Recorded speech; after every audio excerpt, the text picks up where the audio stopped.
03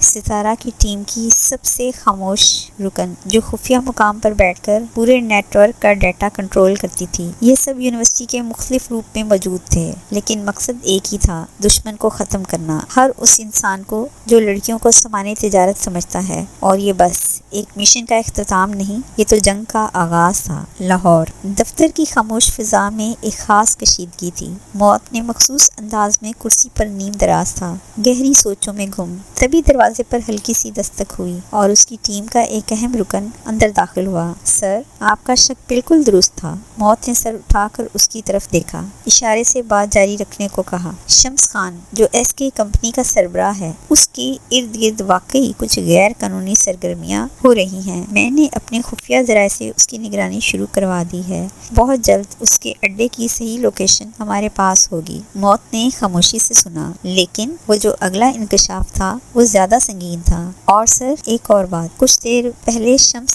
خان نے حیدر تیمور کے ساتھ ایک نیا معاہدہ سائن کیا ہے، لیکن اس معاہدے میں جعل سازی کی گئی ہے۔ وہ لوگ 2 نمبر سامان استعمال کر رہے ہیں جو اس تعمیراتی منصوبے میں استعمال ہوگا۔ ٹیم ممبر کا لہجہ سخت ہو گیا، اور اگر ایسا ہوا تو کسی بھی دن وہ عمارت گر جائے گی اور نہ جانے کتنی معصوم جانیں چلی جائیں۔ موت نے گہرا سانس لیا اور نظریں جھکا دیں، پھر آہستہ سے بولا، کسی بھی قیمت پر حیدر تک یہ بات پہنچا دو۔ اچھے لوگوں کی مدد کرنی چاہیے، آخرکار یہ ہمارا فرض بنتا ہے۔ یہ کہتے ہوئے اس کے چہرے پر ایک ہلکی سی سنجیدہ مسکراہٹ ابھری، ایک ایسی مسکراہٹ جس میں یقین بھی تھا اور درد بھی۔ ٹیم ممبر نے بادب سر ہلایا اور بولا، جی سر، ہو جائے گا کام۔ پھر وہ خاموشی سے مڑا اور آہستہ آہستہ دفتر سے نکل گیا۔ کمرے میں ایک بار پھر خاموشی چھا گئی، لیکن اس بار وہ خاموشی آنے والے طوفان کا اشارہ تھی۔ دن کے دوسرے پہر حیدر تیمور اپنے دفتر کی کھڑکی کے سامنے کھڑا شہر کے منظر کا نظارہ کر رہا تھا۔ چہرہ پرسکون تھا، مگر آنکھوں میں وہی پرانی گہرائی جو ہر آنے والے طوفان کو پہلے سے بھانپ لیتی تھی۔ دفتر کا دروازہ آہستہ سے کھلا۔ سر، بلال اندر آیا اور آہستہ سے بولا، کسی نامعلوم ذریعے سے یہ خبر آئی ہے کہ شمس خان آپ کے ساتھ کیے گئے معاہدے میں دھوکہ دے رہا ہے۔ حیدر نے آہستگی سے بلال کی طرف دیکھا، آنکھوں میں سرد مہری ابھری۔ چند لمحے خاموشی طاری رہی، پھر وہ دھیرے سے بولا، دھوکے کی قیمت شمس خان کو ادا کرنا ہوگی۔ اس کے چہرے پر ایک ایسی شاطر مسکراہٹ پھیل گئی جو صرف وہی لوگ مسکرا سکتے ہیں جنہیں بدلہ لینا آتا ہو۔ پھر وہ کرسی پر بیٹھتے ہوئے بلال کی طرف متوجہ ہوا اور کچھ سرگوشی کی۔ بلال نے سر ہلایا، جی سر، ہو جائے گا کام۔ چند ہی گھنٹوں میں پورے شہر کے میڈیا چینلز پر ایک تہلکہ خیز خبر پھیل چکی تھی۔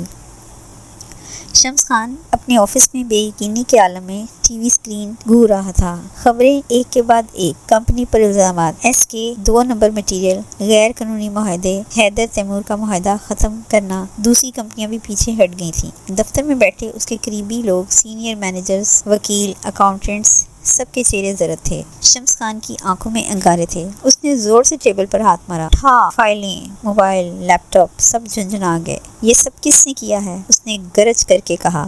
کس نے میری کمپنی کی ویڈیو لیک کی؟ کس نے میرے مال پر نظر رکھی؟ کس نے مجھے یوں سڑک پر لا کے کھڑا کر دیا؟ وہ اپنے سٹاف پر چیخ رہا تھا، ایک ایک کو گھور کر دیکھ رہا تھا جیسے سبھی مجرم ہو۔ پتہ کرو فوراً، یہ کس کا کام ہے؟ کیسے ہوا یہ سب؟ پھر اس کی آواز میں زہر بھر گیا، اور وہ جو بھی ہے بچے گا نہیں، میرے ہاتھوں مرے گا، بڑی بری موت مرے گا۔ کمرے میں سناٹا چھا گیا، لوگ نظریں جھکا چکے تھے۔ شمس خان کا غرور، دولت، طاقت سب بات زمین بوس ہو چکے تھے، اور وہ جان چکا تھا اس بار جو وار ہوا ہے وہ عام دشمن کا نہیں، کسی خاموش مگر کاری دشمن کا تھا۔ موت اپنے آفس میں بیٹھا یہ سب دیکھ کر مسکرا رہا تھا۔ اب آئے گا مزہ، بہت ہوا تم سب کا، اب ہم ان سب کی بربادی کے دن شروع کریں گے۔ اسی دوران شمس کے غیر قانونی اڈے کی خبر مل چکی تھی۔ موت اور اس کی پوری ٹیم شمس خان کو دوسرا دھماکہ دینے کے لیے تیار تھے۔ لاہور کی اندھیری رات میں ایک سنسان ویرانے کے بیچ واقع ایک پرانے گودام میں غیر قانونی اسلحے،